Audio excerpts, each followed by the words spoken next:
Has been a remarkable day in the nation's capital. A wrap-up of events from Mola Lenghi. Hundreds of mourners continue to file past the flag-draped casket where President George Herbert Walker Bush is lying in state, some taking a personal view of his time in office. I served in the military.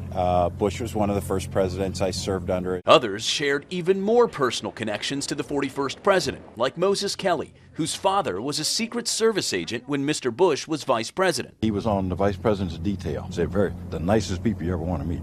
Special groups of mourners also paid their respects, including those affected by the Americans with Disabilities Act, who were joined by Mr. Bush's friend and service dog, Sully.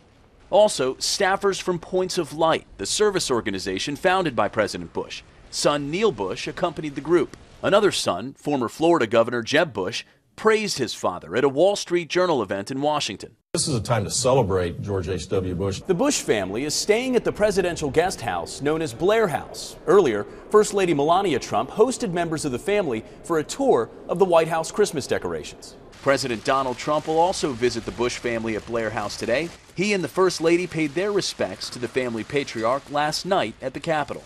President Trump will gather with the Bush family at the National Cathedral for a memorial service Wednesday, a day the president has declared as a national day of mourning. Mola Lenghi, CBS News, Capitol Hill. After Wednesday's funeral, President George H.W. Bush will be flown back to Houston, Texas. Another funeral service will take place there Thursday, followed by a private burial at his presidential library.